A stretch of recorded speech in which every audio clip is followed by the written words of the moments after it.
Hello everyone, welcome to my channel. My name is Rafaela and this morning I'm here to read out to you my journal entry titled Hope as Rebellion.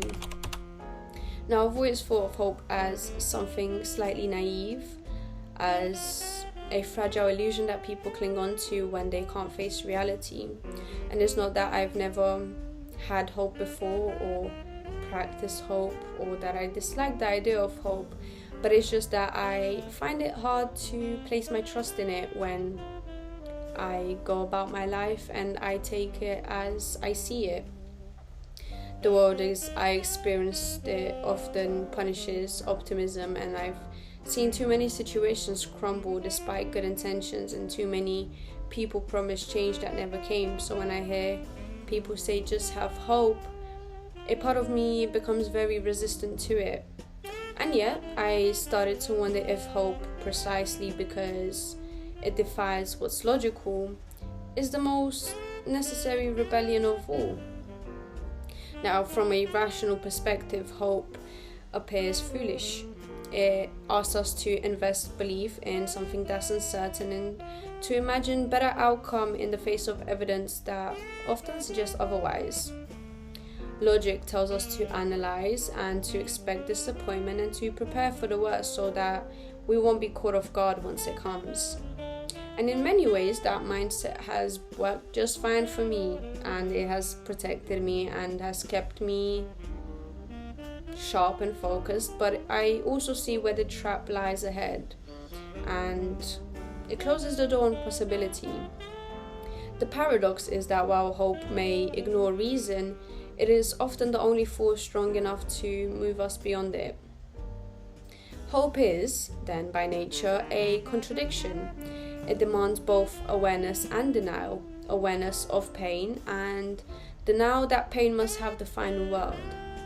It's not built on facts, it's built on choice, and the choice to believe in something that doesn't yet exist. That's what makes it so uncomfortable, especially for the people who rely on logic to make sense of things, because logic seeks evidence while hope asks for trust. And trust, after disappointment, feels like stepping into a fire willingly. Now, to hope is to risk, and it's not the risk of failure itself, but the risk of emotional exposure. Hope requires vulnerability, and it means that we admit that we want something and that we care, but to care is dangerous because caring invites in pain. And maybe that's why I avoided having hope for so long. It was precisely because of that mindset, because it's easier to expect the worst and be right than to hope for the best and be wrong.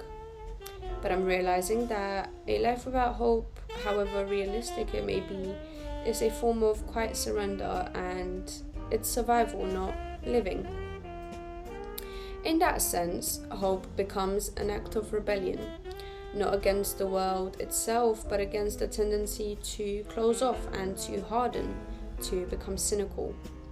It's rebellion against the voice that says you've seen too much to believe again. To hope despite evidence and despite history is to defy the logic of despair. And it's not blind optimism, but it's courage. Because only someone who fully understands how cruel and unpredictable life can be truly knows how radical it is to keep believing anyways.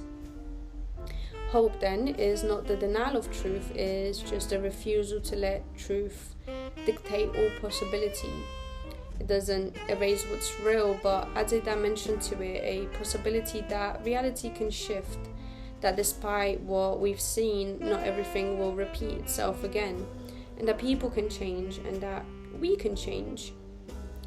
Logic draws boundaries while hope pushes against them, and that friction between what is rational and what is desired is where human resilience is born.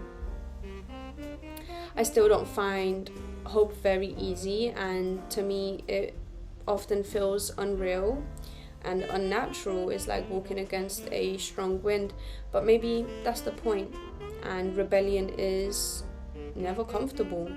It's an act of resilience against what feels inevitable. And to hope is to look at the same evidence that says this won't work and decide to try anyways. Hope may not always win, but its existence alone changes the landscape. It shifts how we move through the world, and we become less of a victim of circumstances and more of a participant in possibility.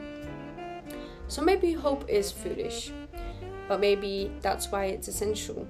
It changes the cold clarity of logic with something just as powerful: faith in potential.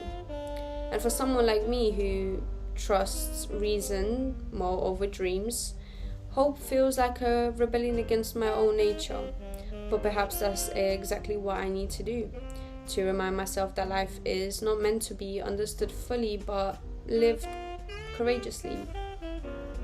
To hope, then, is to keep the door open when experiences tell us to close it. It's the quiet, defining act of saying, I know how bad it can be, and I choose to believe anyways. And this is part of rebellion. Not against the world, but against the part of me that stopped believing too soon. So that was today's journal entry. I hope you all enjoy it. Do let me know how hope feels for you. I contradict myself with it a lot. I do want to have hope, but I still feel like I can't 100% put my trust in it.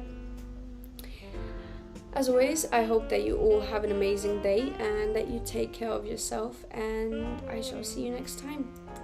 Bye bye.